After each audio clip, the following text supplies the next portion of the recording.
We continue now at the top of Daf Lamed Tesam at Aleph and Meseches Zevachim. This is Zevachim Daf 39a. And the previous Amar Papa said that with regards to the applications of the blood of a carbon chatos, those applications that are not required, let's say according to Beis Hillel, only one application of the blood is required, the other three are not absolutely required. So with regards to that blood, let's say that blood is ready to be applied and then it gets onto the garment of the Kohen, so that garment of the Kohen would require kibbutz, it would require to be washed. That's what Papa said. And the Gemara said, Rav Papa said that he has a proof from a Mishnah later on, because the Mishnah later on says that if the blood was on the Keren HaMizbeach, on the corner of the Mizbeach, and then from there it gets on the garment of the Kohen, so then the garment does not require to be washed. And so that would imply that if it's Ro'oi LaKeren, if it's fit to go onto the corner of the Mizbeach, even though it's not required application, but it's fit to be applied to the corner of the Mizbeach, then if that blood gets on the garment of the Kohen, it wouldn't need to be washed. But the Gemara then asked, if you're going to make that inference from the Mishnah later on, then you should also make the inference as follows. It said in the Mishnah that if you have blood on the yesod of the Mizbeach, the base of the Mizbeach, and it gets on the Kohen's garment, so the garment doesn't need to be washed. So we should infer that if you have shirayim, you have leftover of the blood, which is roi to be poured to the yesod of the Mizbeach, so then apparently, if that would get on the garment of the Kohen, it does need to be washed. But where do we find that anybody holds like that? And the Gemara suggested that maybe that's what Reb Nechemya holds. The Gemara said, does Reb Nechemya really hold that? Does he really go so far? And the Gemara now continues and says, yes, v'hatanya, we learned in a Braisa exactly this idea. Damim hata'unin yesod, blood that requires the base of the Mizbeach, that's exactly the blood we're talking about, the shirayim, the remainder of the blood, ta'unin kibbutz, so there is a requirement to wash the garment of the Kohen. If that blood gets on the garment of the Kohen, we're going to say in a moment that this Braisa is Reb Nechemya, that's the proof from this Braisa. Furthermore, the Braisa continues, umachshava moelas bohen, intention will be effective with that blood. We'll see Rashi in a moment. And if somebody offers that blood outside of the mikdash, they are chayiv. That's actually what Reb Nechemya said, that the Gemara brought from Reb Nechemya on the previous summon. We know that Reb Nechemya held hamala mehen bachutz is chayiv, and that this Braisa says as well. V'domim hanishpochin eliyama. Now, if you have blood that's poured to the amma was the stream when they poured the blood into the stream that carried that blood out. This was essentially disqualified blood that is poured down the drain. So that kind of blood, if it's disqualified, ein tun and kibbutz, it would not require the garment to be washed if it gets on the garment. V'ein machshava moelas behen, the machshava intention is not effective with that blood. V'hamala mehen bachutz, and if that blood is offered outside the mikdash potter, then the individual is exempt. And the point over here is man shamadle. Now, who's the Tana that we heard that holds the Amr that says mala mehen bachutz chayev, that if he offers them outside the mikdash, again by the blood, the damim hatunim yesod, that chayev, that the person is liable, Reb Nechemya, that's Reb Nechemya, like we said in the previous Amud, and so therefore we can identify the author of this Braisa as Reb Nechemya. And what does it say over here? It says that kind of blood also would require the garment to be washed. And Rashi explains, V'atanya b'nichusa, again this Braisa is brought as a support that this is what Reb Nechemya holds. Damim hatu'unin yesod, again blood that requires the base of the Mizbeach. Hainu shirayim, that refers to the leftover blood, shaton shvichas yesod, which needs to be poured to the yesod of the Mizbeach. Machshava moelos behen, so that kind of blood, intention is effective. Meaning, if he has intention when he's pouring that blood, then he's going to eat the meat tomorrow outside the proper time, it's going to be pigul. Well, the Kamon Ramin Allah, the Gemara later on is going to ask on this, because that does not seem to be true when it comes to shirayim. V'domim hanishpachin liyamin, the blood that's poured to the amma, to the stream down the drain, shenifsalu, meaning that it was disqualified. V'shofchen osan l'silon shabi azora hamotzi l'nachal kidron, they pour it down the pipe, down the drain in the azar that takes it to the nachal kidron. And so again, when it comes to the disqualified blood, ein tun and kibbutz, ein machshava moelos behen, and hamala mihen bachutz is potter. But the Gemara continues and asks, machshava moelos bohen, but does intention for outside of the proper time, is it really affected by shirayim to create pigul? V'atanya, but we learned in a Braisa, yotzu shirayim v'aktoras emurin, that we exclude shirayim, and we exclude the burning of the sacrificial portions, she'ein ma'akvin es hakapar, that those are not required for the atonement, she'ein machshava moelos bohen, that we say that by those, machshava is not effective to create pigul, so you can't even say that this Braisa is talking about shirayim. And the Gemara continues and says, Kitanyu ahi, what is the brisa actually talking about? B'shalosh matanas shebechatos. It's talking about the three applications of a carbon chatos that are not required, and so therefore it doesn't prove at all that Rabbi Nechemia holds that when it comes to the shirayim, that te'un and kibbutz, that they can require the garments to be washed. But the Gemara continues and asks, Sihachi, if so, if you're saying that this brisa is talking about the shalosh matanas shebechatos, so te'unin yesod, what does it even mean when it says that it's domim hateunim yesod, that they require the base? That sounds like you're pouring the blood to the base of the mizbeach. That's not how you would describe the shalosh matanos. Lekaren Azli, those shalosh matanos are applied to the corner of the mizbeach, so it really does seem to be talking about the shirayim. But the Gemara says, no, eimon nitan in yesod. The way that we can read the brisa is not hateunim yesod, but nitan in yesod, meaning you're going to apply the blood, and then whatever is left is going to go to the yesod of the mizbeach. But the Gemara still continues and asks, so machshava moelas bohen, even if we're talking about the non-required applicated blood, is machshava effective by that blood to create pigul? That also would not explain this line in the brisa. Ha'amrit, didn't we say earlier that this blood, the blood of application that's not required by carbon chatos, lo sharia, it does not permit, it's not the kind of blood that permits the carbon, velo mefagel, and it does not create pigul, velo ayla legavoy, and it's also not part of the halacha that if you bring it inside the mikdash, that it creates a disqualification. Kesofan, it's treated like the end blood. It's actually treated like the remainder blood in that respect. And Rashi explains, Kitanyu ahida machshava moelas bohen, when the brisa said that machshava is effective by this blood to create pigul, b'shalosh matanos, it's talking about the three bloods of application that are non-required. V'kula chada milsi, this is all like one sentence. The maskana dekushi, it really is the conclusion of the question. V'lav shinui, it's not really an answer. Kilomar, what the Gemara means to say is, lo sishma minei de shirayim ton kibbutz. You can't prove from this brisa that shirayim require the garment to be washed. V'yafilu Reb Nechemia, even according to Reb Nechemia. Da'ach brisa b'shalosh matanos shebechatos, because this brisa is actually talking about the three applications by carbon chatos that are not required.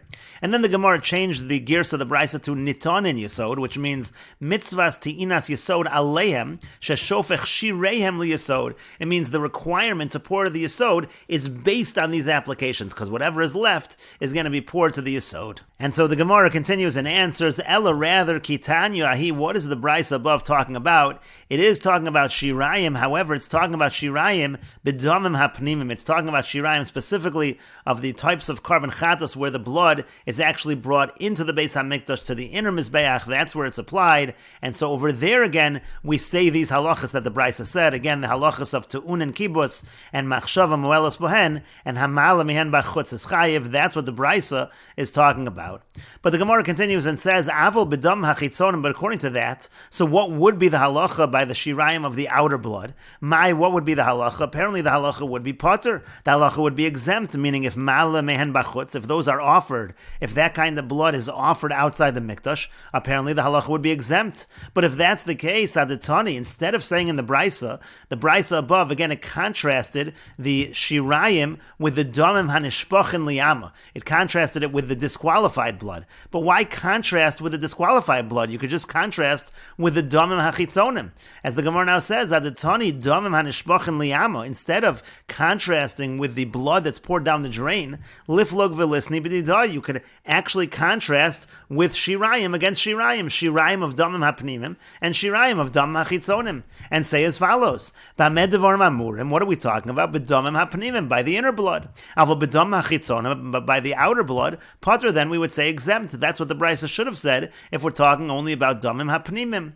And the Gemara says to that, no, Hamani, who's the author of this brisa? Like we said above, Reb Nechemia. It is Reb Nechemia. The Omar shiyore hadam shekriven b'chutz chayev. Reb Nechemia says that when it comes to shirayim, again, even of the dam hachitzonim, if those are offered outside the mikdash, so then the person is in fact chayev. So it's not a perfect contrast. V'lo masni le telasa peture levahade telasa chiyuva. You won't really be able to contrast three exemptions with three liabilities in that case. The only contrast where you can actually have three against three, meaning where it's a total opposite, is by the disqualified blood, but by the shirayim of dam hachitzonim, it's not completely the opposite of shirayim of the damim hapnimim. And Rashi explains, Elokitanya hi bedamim hapnimiyim. Again, this brayso is talking about the inner blood. Uli olam b'shirayim. We are talking about shirayim. Uchemandamar lekamon. We're following the one who says later on, shirayim hapnimim ma'akvi, that the shirayim by the inner carbon chatas are required. You have to pour those to the yesod. Hilka chashivi lefagel le'inyan chutz le'inyan kibutz. Therefore, they are important enough to create pigul, and in terms of le'inyan chutz, in terms of again being offered outside the mikdash, and also in terms of the halach of kibbutz, of having to wash the garments. And then the Gemara said, Reb Nechemya Hidamar, it's following him Nechemya, who happens to say that Av Shirayim Hachitzonim Shekrivan Bachutz Chayev, that this halach of Hikrivan Bachutz offered outside the mikdash is true even by Shirayim Hachitzonim. That's why we don't make the distinction with regards to Shirayim Chitzonim to Lo Masni Le Tlasa Peturi Bechitzonim, because you don't have three exemptions by the Chitzonim, by the outer blood, Levahade Tlasa Chiyuve, to correspond, to contrast with the three obligations, liabilities, the Tana B'Pnimios, which are true by the inner bloods, the Vishlama B'Kibus Uv'Machshava. Now granted, you can make that distinction in terms of washing the garments and in terms of intention, Motzi Lefaluga, in terms of intention for pigul, you can say that the Pnimis is different than the Chitzonius. But in terms of offering it outside the Mikdash, Lo Motzi Lemisna, the Brisa wouldn't have be able to contrast, and that's why the Brisa instead made a contrast with the disqualified blood. And the Gemara now continues with another answer to how Rav Papa is able to bring a proof from the Mishnah later on to the halacha that he had stated again, that when it comes to the blood of the carbon chatas that's applied to the Keren HaMizbeach, even if it's not required, even that those applications that are not required, that blood is if it gets on the garment of the Kohen needs to be washed. And again, the proof was because the Mishnah later on says that if it goes from the Keren HaMizbeach, the blood's on the corner of the Mizbeach and it gets on the garment of the Kohen, then the garment does not need to be washed. So we infer from there, min haroi lekaren, if it's fit to be applied on the corner of the Mizbeach, then it would require the garment to be washed. That was the proof that Rav Papa brought. But the Gemara had then asked, if you're going to make that inference, so what about min hayesod? It says that if the blood comes from the base of the Mizbeach, then the garment doesn't need to be washed. That would sound like min haroi liyesod.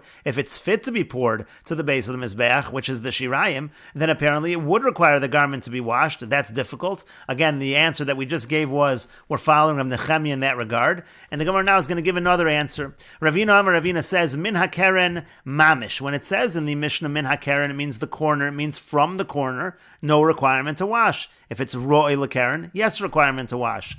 But min hayesod, but when it says in the Mishnah from the base, that actually means min haroy liyesod. It means even if it's just fit for the base of the Mizbeach, it will not require the garment to be washed. Rashi explains, Ravina says, Hada parachta la'el. The question you had earlier of l'taimech min hayesod hu dein ton kibus min haroy liyesod, you said you wanted to make an inference from the yesod. There's no requirement to wash, but that would mean fit for the yesod shirayim. There is lav pirchi. It's not a question. The min hakeren mamish kamer, because when the Mishnah says from the corner, it means from the corner. Hamin haroy lekeren, but if it's fit for the corner, don shalosh matanas shebechatas, like the three non-required applications by carbon chatas, ton kibus kedera papa. Again, washing is required like a papa. V'ad etnan bu min hayesod, and when the Mishnah said yesod, la min hayesod mamish, it didn't actually mean the base. The tidog mino hamin haroy liyesod ton kibus, that then you would infer that if it is roy liyesod, kibus would be required. V'tikshalach, and then you'll have a question. Ela min haroy liyesod kamer, rather it just means min haroy liyesod, and that does not require kibus. V'ashmeinon, and so therefore it's teaching us the Misha Kol Zrika. The Mishnah is simply teaching us when the Zrika is over, ein hashirayim ton kibus. The shirayim cannot require kibus, washing of the garment. And Rashi continues and explains the ilu min hayesod mamish, because in terms of teaching us that from the yesod, from the actual yesod, kibus is not required. Lo etzrichale, that would not have even been needed to be taught by the Mishnah. The hashtam min hakeren amrit lo, because if you already said from the corner of the mizbeach doesn't require kibus, min hayesod mi boy, would it even need to say min hayesod? So obviously it means min haroy liyesod. That's Ravina's answer. And the Gemara continues, Amar le Rav Tachlifa bar Gazel Ravina. Rav Tachlifa bar Gazel said to Ravina, Emo idi v'idi roy. Why don't you say that it means roy? That in both situations it actually means min haroy liyesod and min haroy lekeren. And maybe min haroy lekeren then, according to the Mishnah, would not require kibus. And Rashi explains, Ve'emo idi v'idi roy v'kamash malon. And then the Mishnah would be teaching us the yeshlach roy lekeren ve'ein ton kibus, that you can have something that's fit for the corner of the mizbeach and it would not require kibus. Ve'ezazeh shlosha matana shebechatas. That would be the non-required applications by a carbon chatas. Maybe that's what the Mishnah would mean if you're learning the Mishnah in that fashion. And the Gemara says to that, Hi my, how could you say that that's what the Mishnah would mean? Because hashto roy lekaren amrit lo, because now if you're going to say that what's fit for the karen hamizbeach, what's fit to be applied to the corner of the mizbeach is not going to require kibus, so then roy liyasod mi boy, would you even need to say roy liyasod? That would be obvious then that does not require kibus. That would be too obvious. You wouldn't need to state both.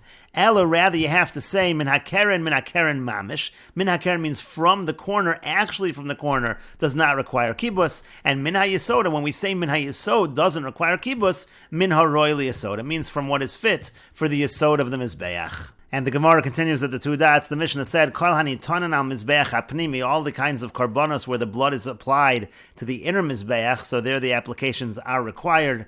And the Gemara says, Tanu Rabban, and the rabbis taught, V'osa, it says in the pasuk, V'osa, ka'asher asa, he does like he did.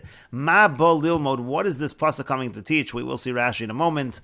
But the Gemara says, the Brisa says, Lichfol b'haza asa, we're repeating this requirement of the application, the sprinkling of the blood. V'limed, and it's teaching us, Shem chiser achas mikol hamatanos, that if he's missing from any, if he's missing even one of the applications of blood, lo asa v'lo klum, then he has done nothing, and he has not fulfilled the obligation. Ein li ela matan sheva. Now I only know that's true by the 7 applications. Shema'akvos b'chol makom. Those are ma'akev, those are required everywhere. That's talking about the applications of the blood, or the sprinkling of the blood towards the curtain in the Beis HaMikdash. Matan dalid minayin. How do we know this applies also to the application, the 4 applications to the inner mizbeach? Talmud Lomer, the pasuk says, Ken yasa lapar. It says, Ken yasa lapar, ze par yom HaKippurim. That refers to the bull of Yom Kippur. And Rashi explains, V'yasa kasherasa, he will do like he did. Bepar helam davar, we're talking here about the bull that is brought when the community heirs. That's the par helam davar shel tzibor. La'achar sheperish bo kol matanos damo. After the pasuk already explains all the applications of its blood, shana lichtov, it then repeats and says, V'yasa lapar kasherasa lapar hachatos. You're going to do with this bull the same thing that is done with the par hachatos. That's a reference to the bull that is brought by the Kohen Gadol, the par Kohen Mashiach. Umikra sheino tzarech, when this pasuk is really not necessary, sharei kol avodos of nisparshu, because all of the avodos of the par helam davar shel tzibor were explained in this pasuk. So what does it need to say that you're going to do what was done with the par hachatos? We already explained everything that's done here. Chutz mi yoseres hakavid ushtei haklayos. The only thing that is not mentioned is the yoseres hakavid, which is, these are the sacrificial portions, the lobe of the liver, and the shtei haklayos, the 2 kidneys. Shu tzorech lilmon mi par kohen mashiach. That actually you do need to learn from the par kohen gadol, ha'amor l'ma'ala heimenu, which is said right above. You can't say that's the reason for this pasuk, though, of the asa lapar kasher asa laparachatos laham milsa, that is just to teach this. The high crux sibbe kapara, because this pasuk mentions kapara, it mentions atonement. V'chiper aleim, it says v'chiper aleim. Ve'imurin lo ma'akvi kapara, and the sacrificial portions are not required for the kapara. So that can't be what the purpose of this pasuk is. Elakula lidrasha, rather this pasuk is all for a drasha. V'sarsei, you have to rearrange it. Al karchach lo matzi l'meimar k'dechsiv kasher asa l'dam hapar demashva me'achrin ayol. If you can't understand it, that we're learning one from the other, like the simple explanation, to lo chasr mini, because nothing is missing. To niboilim elfi, so you don't need to learn anything. Ela v'asa kasher asa, rather we understand this pasuk of v'asa kasher asa lichvo b'azharas hazos shalo. It's simply repeating the idea of the application of the blood of this par helam davar shel tzibor. V'hachi mashma kasher asa kasher kasafti loch kalasi yosef v'shana aleim la'akev. We're repeating what we just said to say that it's a requirement. Shem chisa, that if any of the applications of the blood are missing, that it's going to be a problem. Kain shamati b'menachos, that's what I heard in menachos. And then the Gemara said matan sheva, so we know this is true by the 7 applications, the 7 sprinklings of the blood. That's ala paroches. They would throw the blood towards the paroches, towards the curtain again that separated the kodesh and the kodesh kadashim. Shema akvos b'chol makom, because those are always required. L'kamon mefarish. That's going to be explained later on. But matan arba, what about the 4 applications on the inner mizbeach? She'ein ma'akvos bechatos hachitzona kedamina la'el. Those are not required by the outer chatos, like we said earlier. Minayin shema'akvos bekarnos hapnimi. So how do we know that they are required by the horns of the inner mizbeach? Ulekamon parach. Now the Gemara later will ask, lama likra, what do we need a pasuk for it all? Hai kfeila v'yasa kasherasa nami alayukai. Why don't we say that the repetition goes on those as well? To ha'inu nami behed yaksivu, because those are written explicitly, so that's a repetition. Talmud lomer kein Kain Yasalo. The Gemara then said the pasuk says Kain Yasalo. Chazar v'kafel. Again it repeats. V'meino le'inyan matan sheva. If you don't need it for the 7 applications, Taneyu le'inyan matan arba. Then you can apply it to the 4 applications. Lapar. The pasuk says Lapar zepar Yom Kippurim. That refers to the par of Yom Kippur. Lahashavoso lepar helam davar. To say that's the same as the par helam davar. Lakamei mefarish l'may hilchasa. The Gemara will later on explain what halacha there we are referring to, and we will continue with this discussion in the next video on Daf Lamed Tes Amid Beis.